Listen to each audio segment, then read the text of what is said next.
जो जोगे सनम झूठे खेलही कसम कर लेली तू दोसर सगाई। जो जोगे सनम झूठे खेलही कसम कर लेली तू दोसर सगाई।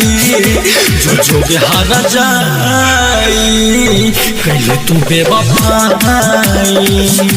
जो जोगे हारा जाई कैले तू बेवफाई।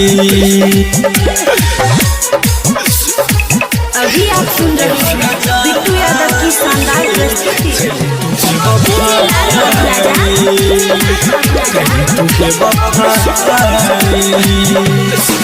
तू ही रही हमर जान गे मनली हो भगवान गे मनली हो भगवान गे।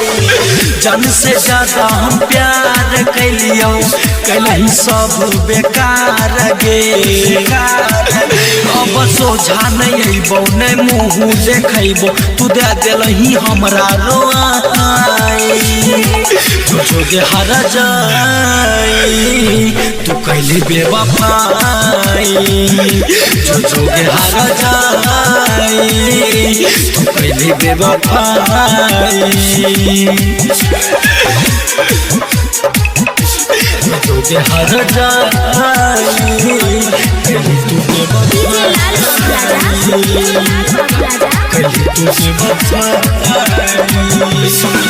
तोरा बिना के न जीबोगे गम जुदाई के पीबोगे गम जुदाई के पीबोगे। आई तो जब याद तोहर तकिया धर के सोबोगे। सुजी से भेलो की कसूर गलही मोनू से दूर आई दिलही तू दिल में लगाई।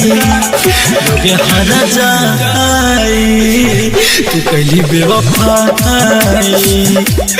जोगे हारा जाई तू कैली बेवफाई।